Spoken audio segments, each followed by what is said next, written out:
नमस्कार। महापुरुषों का कहना है कि कविता हमें बेहतर इंसान बनने में सहायता करती है। इसलिए ये जरूरी लगता है कि कविता सब तक पहुंचे, सब कविता को जानें और समझें। विशेष रूप से हमारी युवा होती पीढ़ी अर्थात किशोर बच्चे कविता से निकटता बनाएं तो एक बेहतर समाज के निर्माण में उनकी भूमिका सार्थक हो सकती है। किंतु ऐसा तभी संभव है जब हम ये जान लें कि कविता है क्या। कविता का एक छोर जहां कल्पना को आकाश की ऊंचाइयों तक ले जाने की क्षमता रखता है, वहीं जीवन का यथार्थ कविता को धरातल पर लाकर खड़ा कर देता है। यही अंतर्विरोध ही कविता का जनक है। कविता का भाव जगत छात्रों के लिए हमेशा से जिज्ञासा का कारण बनता रहा है। इस श्रृंखला के कार्यक्रमों में उनकी इन्हीं जिज्ञासाओं का उत्तर खोजने का प्रयास किया गया है। साथियों नमस्कार।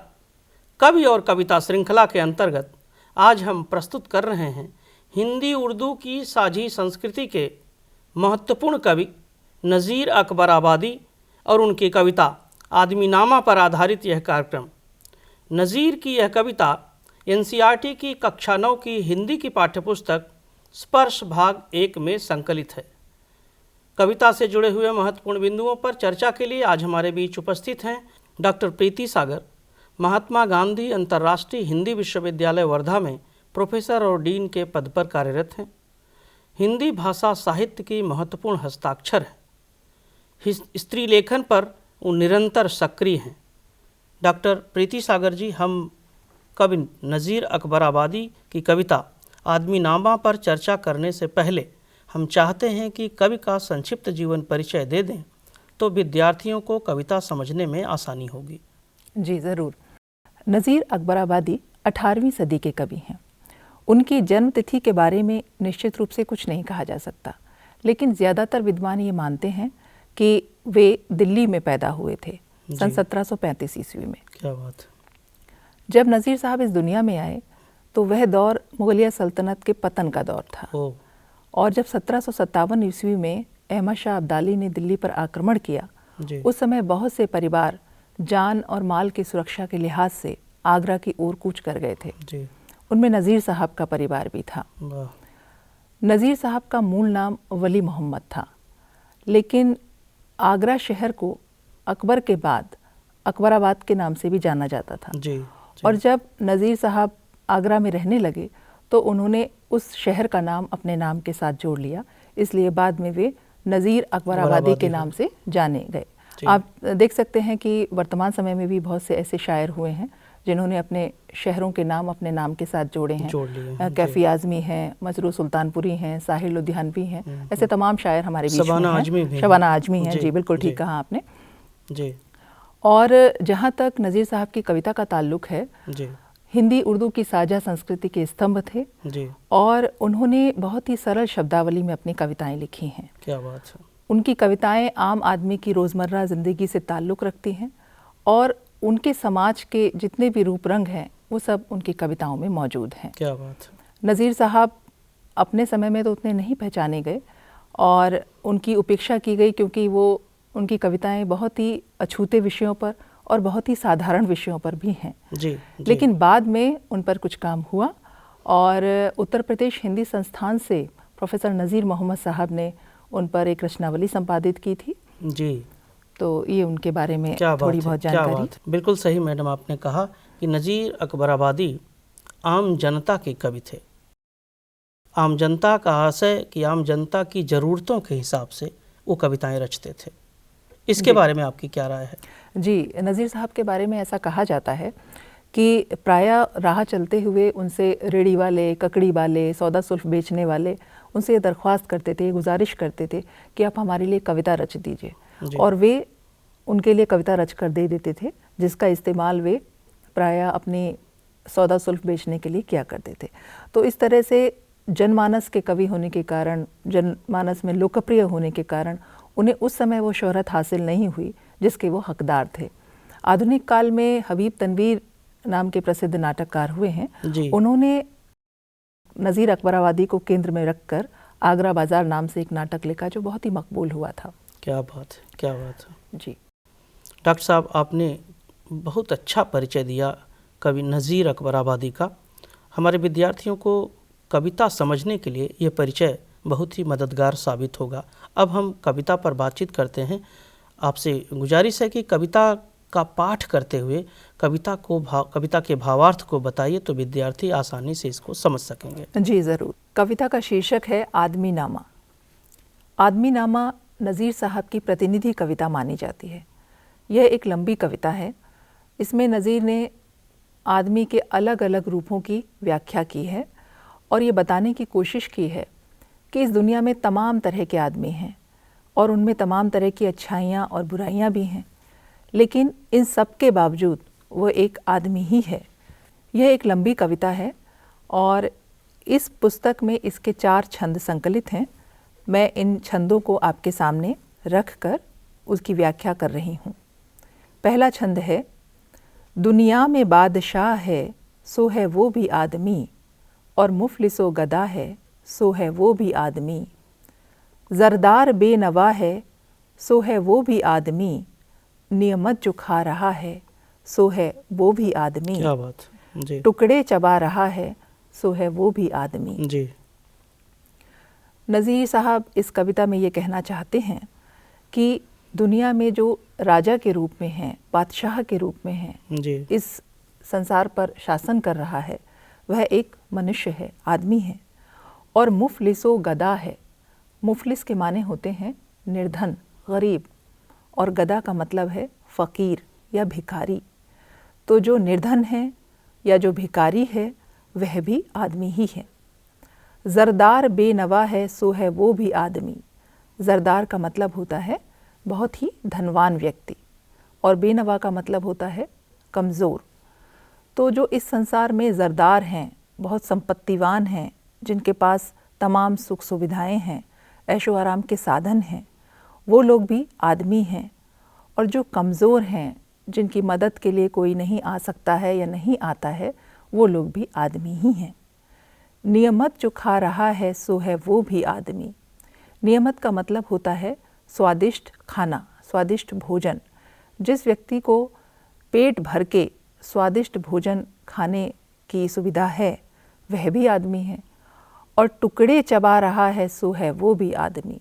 और जो रूखी सूखी रोटी खा के अपना जीवन यापन करता है, जिसे 2 वक्त की रोटी भी ठीक से नहीं मिल पाती है, वो भी आदमी है। कवि कहना ये चाहता है इस छंद में कि हमारे समाज में बहुत ज़्यादा आर्थिक असमानता मौजूद है। एक तरफ यहाँ पर बहुत ज़्यादा धनवान लोग हैं, अमीर लोग हैं, और दूसरी ओर यहाँ पर ऐसे लोग भी हैं जिन्हें 2 वक्त की रोटी भी ठीक से नसीब नहीं हो पाती। और नज़ीर साहब ने इस छंद में ये जो सच बयान किया है, ये उनके समाज का सच ही नहीं है, बल्कि आप देख लीजिए कि आज की जो पूंजीवादी व्यवस्था है उसका भी यही सच है। जी जी।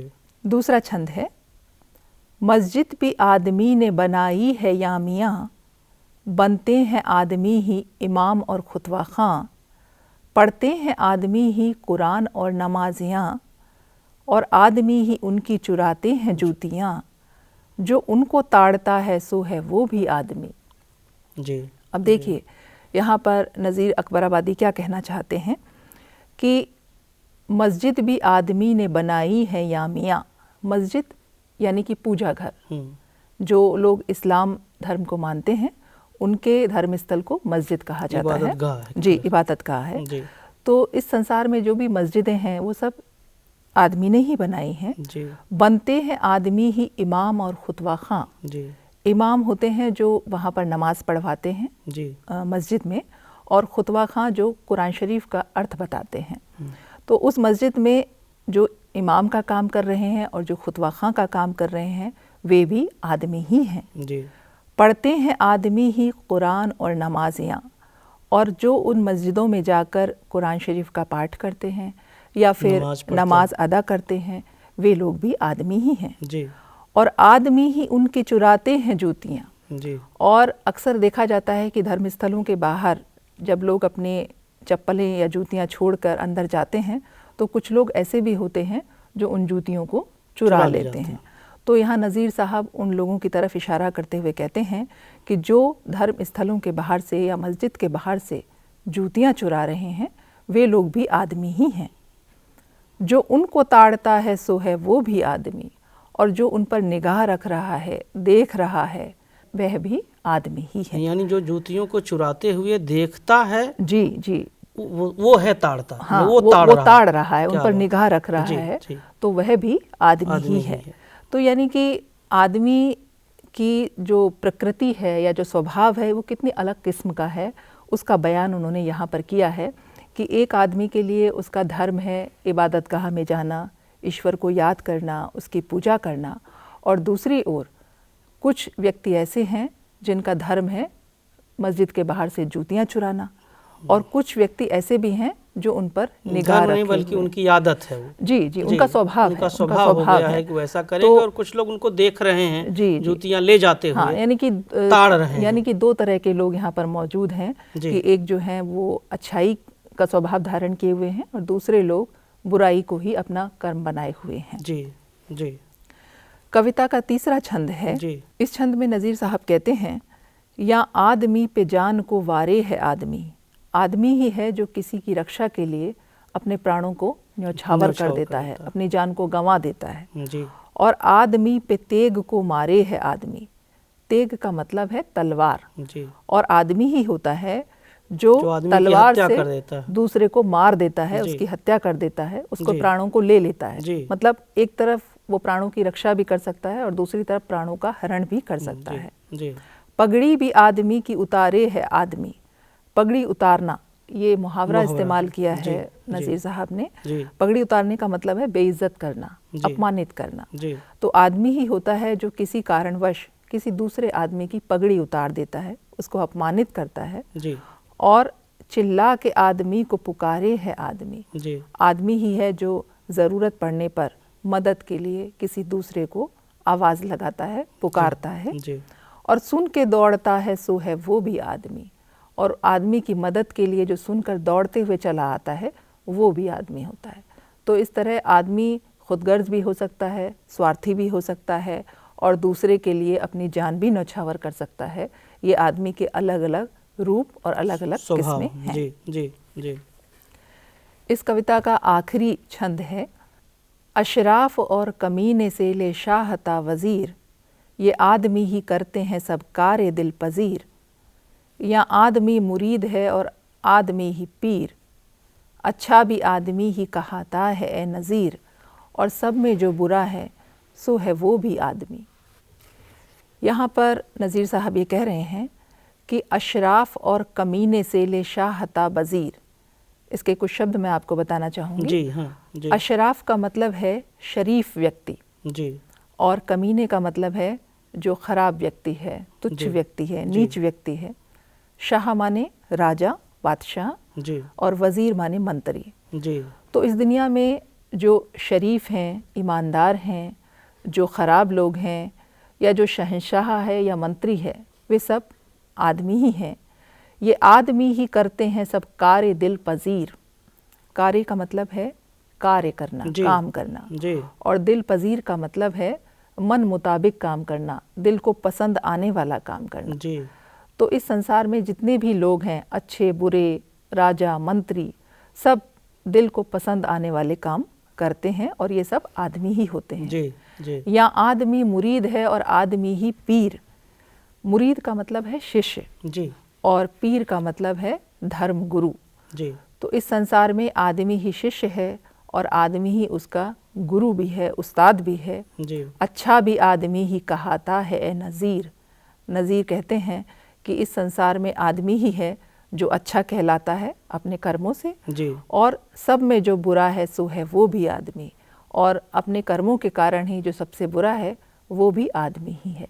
यानी कि आदमी के दो तरह के रूप हैं, अच्छे और बुरे, और अपने कर्मों के कारण ही वो इन दो रूपों में पहचाना जाता है। क्या बात है, क्या बात है। आदमी के इतने रूप और स्वरूप की चर्चा नज़ीर अकबराबादी ने इस कविता में की है। बहुत ही अच्छी तरीके से आपने इन कविता के चारों छंदों की व्याख्या की है और नज़ीर साहब ने इन चारों छंदों में मनुष्य के इतने सारे रूप और स्वरूप जो एक दूसरे के विरोधी हैं उनको भी बखूबी इसमें आप कविता में उन्होंने रचा है और आपने उसकी व्याख्या भी बहुत खूबसूरती से की है। अंत में मेरा एक सवाल है आपसे कि कविता जो आदमी नामा शीर्षक से लिखी गई है, इसका मूल संदेश क्या है? इस कविता को यहाँ देने का आशय क्या, किस लिए दी गई है? देखिए, हमने अभी पूरी कविता देखी जी और हमने इसमें देखा कि नज़ीर साहब इसमें आदमी के अलग अलग गुण धर्मों की चर्चा करते हैं और प्रायः उन्होंने एक सकारात्मक गुण के सामने दूसरा नकारात्मक गुण उल्लेख किया है। यानी जो विपरीत गुण धर्म हैं उनको सामने लाके नज़ीर ये बताना चाहते हैं कि संसार में दो तरह के आदमी हैं, अच्छे और बुरे, और उन अच्छाइयों की और बुराइयों की कोई सीमा नहीं है। लेकिन अगर उस मनुष्य के अंदर आदमियत है तो वो उसको आदमी बना सकती है। यानी कि ये कविता मनुष्यता का सम्मान करना सिखाती है, मनुष्य को मनुष्य बनना सिखाती है और हमें अपने जीवन में आगे बढ़ने के लिए, आदमी बनने के लिए प्रेरित करती है। यही इसका मूल संदेश है। क्या बात है। हम मनुष्य हैं तो मनुष्य बने रहें जी, और मनुष्य बने रहना ही इस कविता का मूल उद्देश्य है। डॉक्टर साहब, आपने बहुत खूबसूरती से कवि नज़ीर अकबराबादी और उनकी कविता आदमी नामा से जुड़े बिंदुओं को खोला है, कवि का परिचय भी दिया है, कविता का भावार्थ भी प्रस्तुत किया है, कविता के जो मूल उद्देश्य हैं उनको भी खोला है। शायद कवि का यही आशा है कि सकारात्मक और नकारात्मक दोनों स्थितियां दिखा करके अंततः मनुष्य सच है, मनुष्य ही सच्चा है, यह बताने की कोशिश की है और मनुष्य को मनुष्य के ही रूप में हमें स्वीकार करना चाहिए। इस बात को यह पाठ इंडिकेट करता है, इंगित करता है। आपने अपना समय दिया, इस कार्यक्रम में आई, बहुत बहुत धन्यवाद। नमस्कार। धन्यवाद। साथियों, अभी डॉक्टर प्रीति सागर ने कवि नज़ीर अकबराबादी और उनकी कविता आदमी नामा से जुड़े जिन महत्वपूर्ण बिंदुओं पर प्रकाश डाला है वह हमारे विद्यार्थियों के लिए न केवल ज्ञानवर्धक और उपयोगी है बल्कि उनकी कविता संबंधी समझ को नए आयाम और विस्तार प्रदान करता है। फिर भी आप लोगों के मन में कोई प्रश्न और जिज्ञासा हो तो आप अपने साथियों और अध्यापकों से चर्चा करें। अध्यापकों से विशेष अनुरोध है कि पाठ पढ़ाते समय विद्यार्थियों को प्रश्न पूछने के लिए प्रेरित करें तथा चर्चा परिचर्चा के द्वारा ही उसका समाधान प्रस्तुत करें। संभव हो तो हमें भी पत्र लिखें। हमारा पता है संयुक्त निदेशक CIET, चाचा नेहरू भवन, NCERT, श्री अरविंद मार्ग, नई दिल्ली। हमारा पिन कोड है 110016। साथियों, अब हमारा कार्यक्रम यहीं संपन्न होता है। अगले कार्यक्रम में हम एक अन्य कवि और उनकी कविता के साथ फिर प्रस्तुत होंगे। तब तक के लिए हमें आज्ञा दीजिए।